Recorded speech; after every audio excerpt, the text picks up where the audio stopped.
ngay seet ko day am nag de yan saa nga téye sa téléphone di ko seet de. di ko seet alors lébu xam naa. est-ce que looloo ko dal. looloo ko dal lébu moom mu ngi partagé benn kàddu boo xam te ne Hadjibou Soumaré moo ko wax 5 ans xam naa ñu ko jot a seetaan entretien mook Ndeye Aram Touré. mu wax ni Sonko a apporté une nouvelle donne dans la politique sénégalaise. Il a conscientisé les jeunes dans la manière de formuler des revendications. Absolument. C'est-à-dire il a augmenté la dose patriotique du Sénégal. Ousmane Sonko dafa yee fibre patriotique bu doon nelaw ci Sénégal. moo tax ma ne la même s'il devenait président de la République en 2024 moom ci boppam mu ko bëgg a def lii. oui booy ci kawam la ñuy dal. parce que tellement le niveau de conscientisation est tellement élevé que lui-même.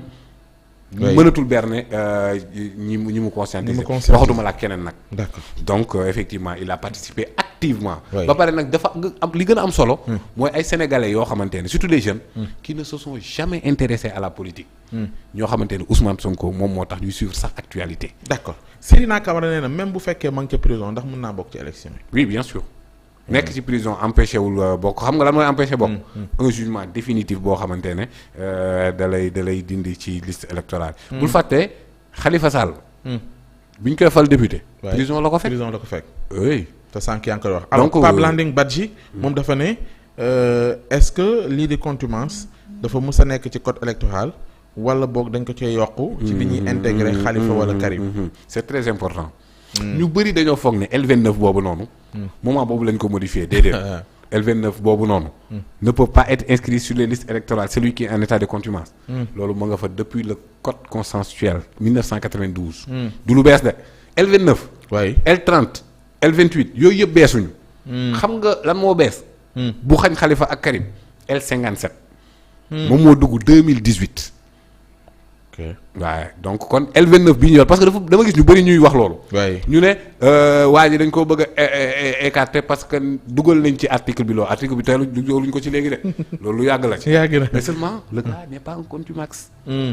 alors léegi mu ngi naan mbaa suba juge bi mënul nëbb dossier Ziguinchor bi xam naa kii mu. nëbb waaw nëbb. mënul mënul nekk moom Sénégal yëpp toog di la xaar kaw mais moom rek la ñuy topp tey dina ko génne de génne moom na ko def moom génn disponible par force. disponible dëgg de xam nga la ma doon wax loolu. da nga fàtte décision Sud Beauté ba. Sud Beauté ba ñu xëy ñu. yaa ngi ne kañ la ñuy jàpp Sonko léegi ñu ne non bu juste mais bul fàtte ne professeur Ismaïla Madior Fall loolu loo xool décision bi disponible décision bi tëdd disponible. waaw dafa mel ni moom peut-être loolu moo ko xaw a. waaw moo tax mu ciy bàyyi xel. alors on va voir une autre question Seydina Camara si Ousmane Sonko peut participer oui sànq laaj nga ko ba ñu tontu la ci peut-être dañuy répété waat yaakaar duñ ko gis la continuation a toujours été dans le code waaw bon loolu tamit ñëw na gars yi xam naa dañuy kii de dinaa ko gis de bu ngeen ko bennalee rek la ñëw alors oui da nga ma ciy jàppale Babacar wala.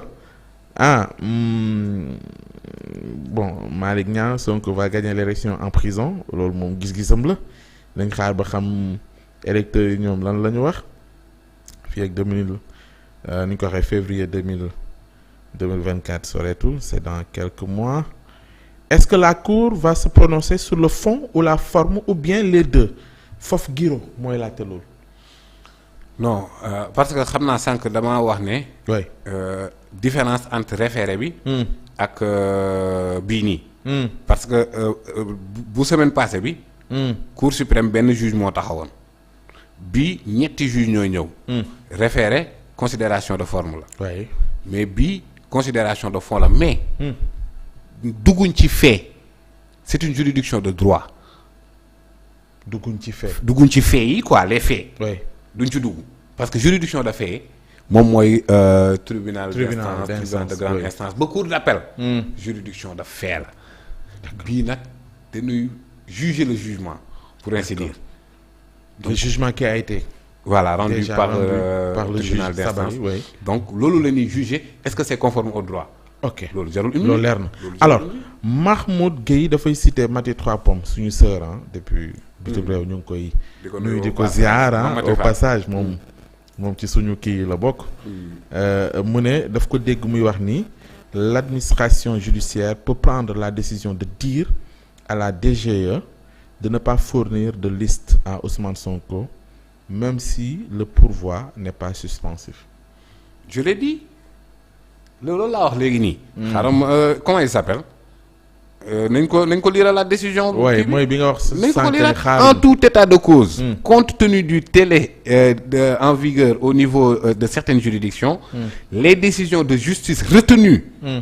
Et transmises à l'autorité compétente ou au service de gestion du fichier électoral. Seront immédiatement prises en compte et traitées dans le sens prescrit. Par la juridiction. Nonobstant la clôture de la période de révision du traitement des mouvements.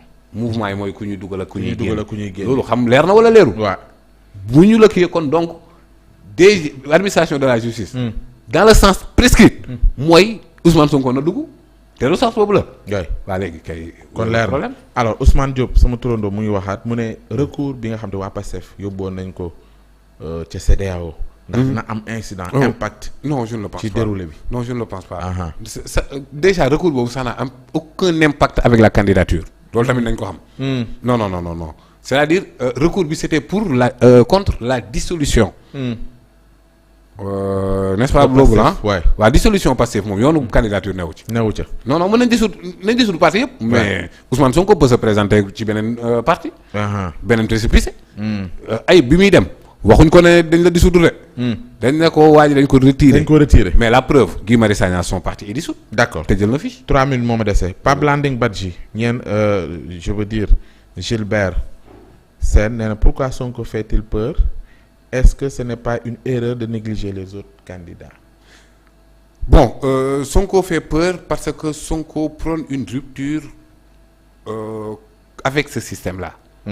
Et que système bi moo dépassé acteurs politiques yi. Système bi mën nga nekk marabout bokk ci système bi. mën nga nekk homme d'affaires bokk ci système bi.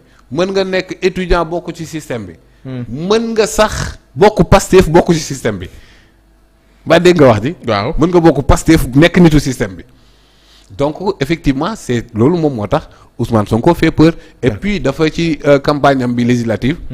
dafa am lu mu waxoon mu ne Khalifa yow moom da ngaa baax mais man bu ma ñëwee ñafal ko wax mu tiit mais te leer na leen ne kii di wax lii nii bu élection amee suba. saa yi kañ la ñuy tëj bureau de vote 18h. 18h commencé wàññi.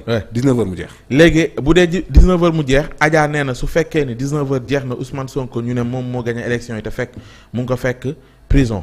ban procédure la pour génnee ko pour dëggal ko ni moom mooy ban procédure. déjà bu demee deuxième tour rek. traitement bi bokkatul. parce que bu demee deuxième tour. 2012. c'est-à-dire am na ku jege président Wade ku ma doon nettali événement yi ni mu doon demee. c'est-à-dire Macky Sall bi demoon ak moom deuxième tour rek. il était traité comme un président d'abord. avec toute la sécurité même ba ci sécurité bi war. dañ ko yokk maanaam Macky la mu amoon dañ ko fee teg. non marron du feu fee la ñuy toog xaar. waaw GIGN ñëw. parce que kii il est présidentiable second tour lañ nekk. sécurité bi président Wade amoon. boobu la Macky Sall am. léegi sécurité bi. day yokku. mais il est toujours en prison. d'accord ñu dem nag ci second tour bi parce que y a une chose aussi. naka la campagne bi di demee ci moom. naka lay demee ça aussi c'est une question. directoire de campagne bi dañuy meeting. mais moom dina enregistrer. waaw dañ koy fekk ca. day enregistré RTS dafa am obligation topp bépp candidat bii candidat bi ngi ci prison. mais candidat bii dafa spécial. mun nga da nga koy c'est-à-dire directoire de campagne am. dinañ def meeting. fépp ci kii bi. mais bu dee xam nga yenn saa candidat bi ne du meeting. déclaration lay def. mën nañoo ci parce que foofu amul autorisation amul demande d'autorisation amul dara. lu la neex waxal candidat directoire am ñu fekk ko ci prison bi malgré que ni prison. non day wax. dafa am temps de parole. bu ko kenn mënut a xañ. mu wax toujours mu def déclaration bu leen neexee mu ne tey gii waxal. parce que day am. d'accord yenn saa yi mu ne Massamba waxal Mademba waxal. léegi nag militants yi ñoom xam naa ils seront chargés de la sonkorisation. waaw oui gestion bi ma gis ne d'accord bu fa Amadou Ba demee campagne bi dina yàgg ci moom de. dernière question waa ji nee na. recours bi ñuy xaar ca Cour suprême bu fekkee ni dafa dem la ñu bëggoon ñoom amuñu ko finalement yan yoon lay ubbiwaat. juridiquement amatu. c'est fini tëj na. c'est-à-dire peut-être xëy na moom li muy junj mooy ni ma deewoon ak Khalifa ba mu dem ba rabat d'arrêt ndax ci cas bi. non xam nga. parce que xam nañ ne cour moom. En matière pénale tous les recours sont suspensifs même si bañaloon nañ Khalifa Sall. J'en avais fait un article à l'époque d'ailleurs. Rabat d'arrêt. ñu ne woon rabat d'arrêt n'est pas suspensif. Or en matière pénale recours boo dégg moom day suspendre. Alors fii pour situation de contumace Ousmane Sonko waaw wala déet. Ousmane buñ ne juge bële am na raison. mais on est ci station boo xamante ne c'est fini. parce que L29 moom mooy ñëw appliqué wu. question wu rabat d'arrêt ak question pénale. yooyu duñ ci nekk. maintenant bon voilà man jàpp naa ne suñu defee li Cour suprême war a def. c'est-à-dire juridiction de droit. le droit a été dit. d'accord Macky Sankaré il faut que ma dugal ko xam naa mooy laaj bi mujj Pa Moussa dans la Macky.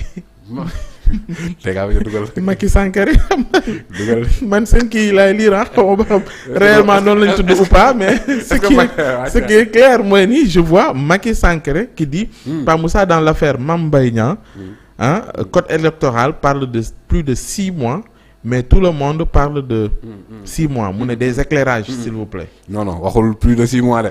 man ni mu ko bindee noonu laa la ko waxee nga wax. waa lan éclairage la bëgg. non c'est-à-dire ñaari articles yi la jaawale. na lire L29. mais na lire aussi L30. dans ce cas précis. pour mu leer ci moom ban lay lire L30. L30 ki lire L29. loolu lay jàpp. parce que L29 moom moo ne plus de. L30 na wàcc L30. c'est-à-dire il faut que mu am une lecture combinée. de ces deux articles pour xam ne maître Bamba Cissé. dafa génn rek ne bu décision bi wéyee du bokk.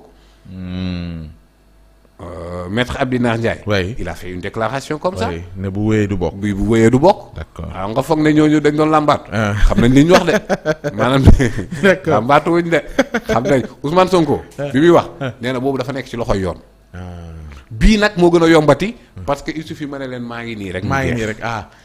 bu waxee lee kon bu nekkee ci kanamu yoon mooy ni bàyyi na xel ni. boobu it mën naa ça peut faire tache d'huile quoi. mais seulement c'est un peu ridicule d'écarter un candidat aussi sérieux que Ousmane Sonko sur la base de diffamation. En tout cas merci beaucoup Mamadou Bobo Ba jërëjëf ci commentaire bi nee na Pape mu ngi lay bëggee du raté émission bi saa su ne dina da koy bàyyee xel. xam naa ne tamit yéen it Sénégalais yi bëri ngeen ci ñoo xam te ne chaque dimanche. ngeen teewlu xaar bàyyi ñu xel bu baax. oui boo ma mayoon quelques petites minutes rek. mais bien sûr Pa Moussa foofu nga jeexale parce que dama am gërëm gars yi oui. surtout la situation qui sévit actuellement dans la bande de Gaza. parce que xam nga conflit palestinien. Non seulement conflit géopolitique la. historique. mais aussi avec une connotation religieuse. te li waral tey jii nii dans la zone. man j'ai l'impression que ni les pays musulmans limitrophes. notamment première puissance militaire bi muy Égypte. bàyyi Palestine. à sa propre cause. Arabie Saoudite aussi parce que nañ ko wax. Israël moom mooy assurer la sécurité des princes. alors donc tey jii nii Égypte. ils sont toujours dans la traque des frères musulmans. Et que le Hamas c'est une branche. des frères musulmans. Hamas branche la frères musulmans donc kon ñoom li ñu jàpp rek comme que Hamas moom mooy mener le combat. ben finalement il faut même traquer Palestine. te aussi xam nga fekk nit ñi dañuy laajte ana Nations Unies dans tout ça.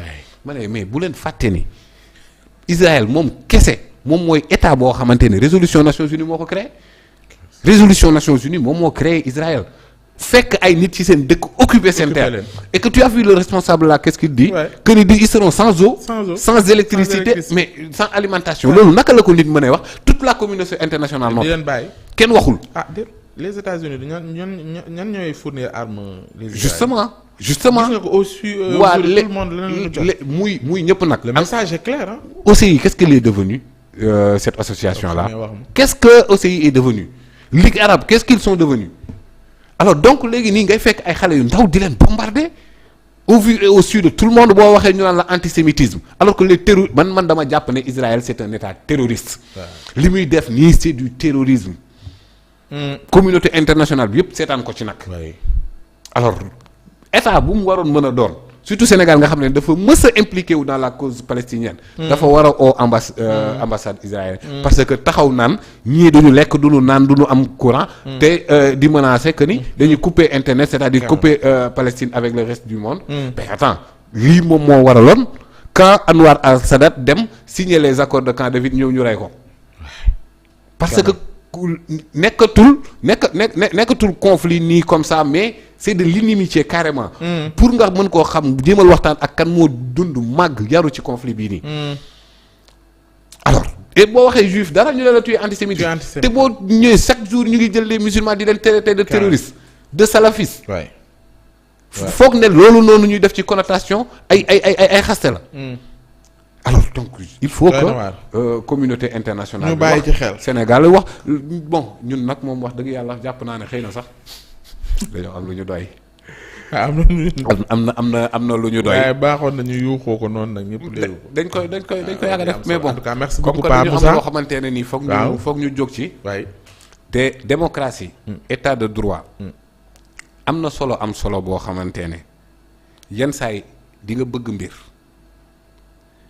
bëgg bi tiital la ba nga foog ne da nga war a sax andi ay cause yoo xamante ne moom ngay bañee mbir mi mais dëgg-dëgg bañoo ko yow yaay ut cause bu la bañee ndax ragal mbëggeel bi. yaa ngi wax dafa am solo. waaw baax na nga gërëm gaañ ah bàyyi xel gaañ doon maa ngi leen di remercier waaw ñoom ñëpp. am na ñuy xorom am na ñuy suukar waaw. réew mi mel noonu ñax te ñaar yëpp dañ ko soxla. oui soxla nañu xorom ci lañ bokk soxla nañ suukar mais nag. man su ma wax soxla nañ xorom waxuma comme xorom bi ñu wax parce que saaga moom. xajul dara ci réew mi. ma li wax mooy contribution boo xam xëy na yow. non loolu du xorom de. waaw maanaam une contribution contradictoire exactement boo xamante ne c'est soutenu par. loolu xorom loolu du ma ko jàppee xorom sax la mais xorom bi nag. non xorom mooy saagakat yi xam nga dañuy wane waane tamit seen bopp. waaw mais ku amul argument moom. li nga am rek nit ku ne li nga am rek ngay joxe ah. exactement donc léegi day baax xam nga président Macky Sall mën nañ koo gërëm ci benn mbir de. wan nañu kii fait quoi. wan moom démasqué na ñëpp léegi nag démasqué waale na yenn internautes yi. merci beaucoup amuñu argument mais dafa am ci internautes yi koo xamante ne wax dëgg yàlla. su ma dérapé mu tegaat ma ci yoon. macha allah. kooku war nañ su ma kii ba pare ànd ceeg yar boo xamante ne macha allah waaw mooy fi mu toll nii damay zikkër rek zikkër maa ngi koy nuyu bu baax. di koy ziar ñu ngi koy nuyu kon ak ñi nga xam ne ñoo nekk dans l'ombre te xamuñu leen. ak Soda ah. waaw Soda depuis Soda Mbaye depuis yëmbal. maa ngi nuyu Soda Mbaye rek waaye yëmbal moom laay nuyu man moom laay nuyu moom laay bëggee xanaa daa bëgg sàkk ni. daa bëgg ay ay foofu sama yoon nekkul ci man wala sama xarit la waaw sa doom baay may mu ne dafa tardé woon sànq lay soog a dugg mu ne ay waay tardé woon naa damay soog a ñëw may mu ne mais nee na ñëw na ak Pape Touré depuis Belgique également mooy macha allah mu ngi ñuy bàyyee xel te di joxe ay message yu am solo macha allah en tout cas ñu ngi leen di gërëm yéen Sénégalais yi ñu doon bàyyee xel fii ci réew mi ak ci bitim réew dimanche bu jot nii lay demee ñëw ci actualité yi nga xamante ne tëri na leen ana leen laalaale yoon Pa Moussa ñëw firi leen ko ci xolu penc radar loolu ngaa ñam ci gouvernement bu bees bi sax dinañ bàyyi ba beneen incha allah ak cas yi koy accompagner comme ni ngeen ko xamee ak it sujet yi nga xamante ne dina leen passionné boole ko aussi 15 minutes yi nga xam ne amoo numéro amoo numéro bu gars yi mën a di. loo bëgg gars yi dugg non bu ñu àndee am na cas yoo xam ne bii semaine. ko dugal waaw numéro traité ko bu ñu ragal loolu. numéro bi ñoom xam nañ ko mu noonu di affiché mais je pense que dimanche bii di ñëw dinañ fexe ba ngeen mën koo am. foofu dinañ permettre ngeen mën dugal cas yi ngeen am ci wàllu yoon yi ngeen bëgg. bu dee c'est personnel ou privé. voilà ñu dindi tur yi rek. ñu dindi tur yi très bien def ko anonymat. su ko defee ñun li ñu intéressé rek mooy xool contenu bi xool ndax lañ mën a traité la su ko defee Pa Moussa bu ngi fi dina ci apporter. ak Jacob également xam naa nañ ci suufu penc bi ñi nekk ci suufu penc bi su ko defee ñu gën ko leeral gërëm leen sant ñu ngi gërëm bu baax Babacar Ndiaye sunu technicien bi macha allah il est bon Babacar il est bon dina réalisateur toujours là macha allah ci dimanche bu jot di leen jox commentaires yi yi nga xamante ni yéen a ngi koy fësal ak laaj yi également ñu koy gërëm bu baax ci jàppandal bi ak ci réalisation bi on se retrouve incha allah jeudi prochain digg penc ak Pape Moussa am nañ nag gan. oui non du ma ko annoncé. Pape Moussa bu ko tudd mais gan. kon bàyyil ba jeudi jàmm. gan jeudi prochain. incha doo allah dugal Thierno mën na ko dugal ci suufu pe dimbale moo ko dégg foo leen di làq ceer. non temps dafa leer dafa leer xaw ma day xeesal xaw ma grand bi dafa leer ak jiwlaayam. bon début de semaine à tout le monde ñu ngi ziar di bëgg ñëpp wasalaam.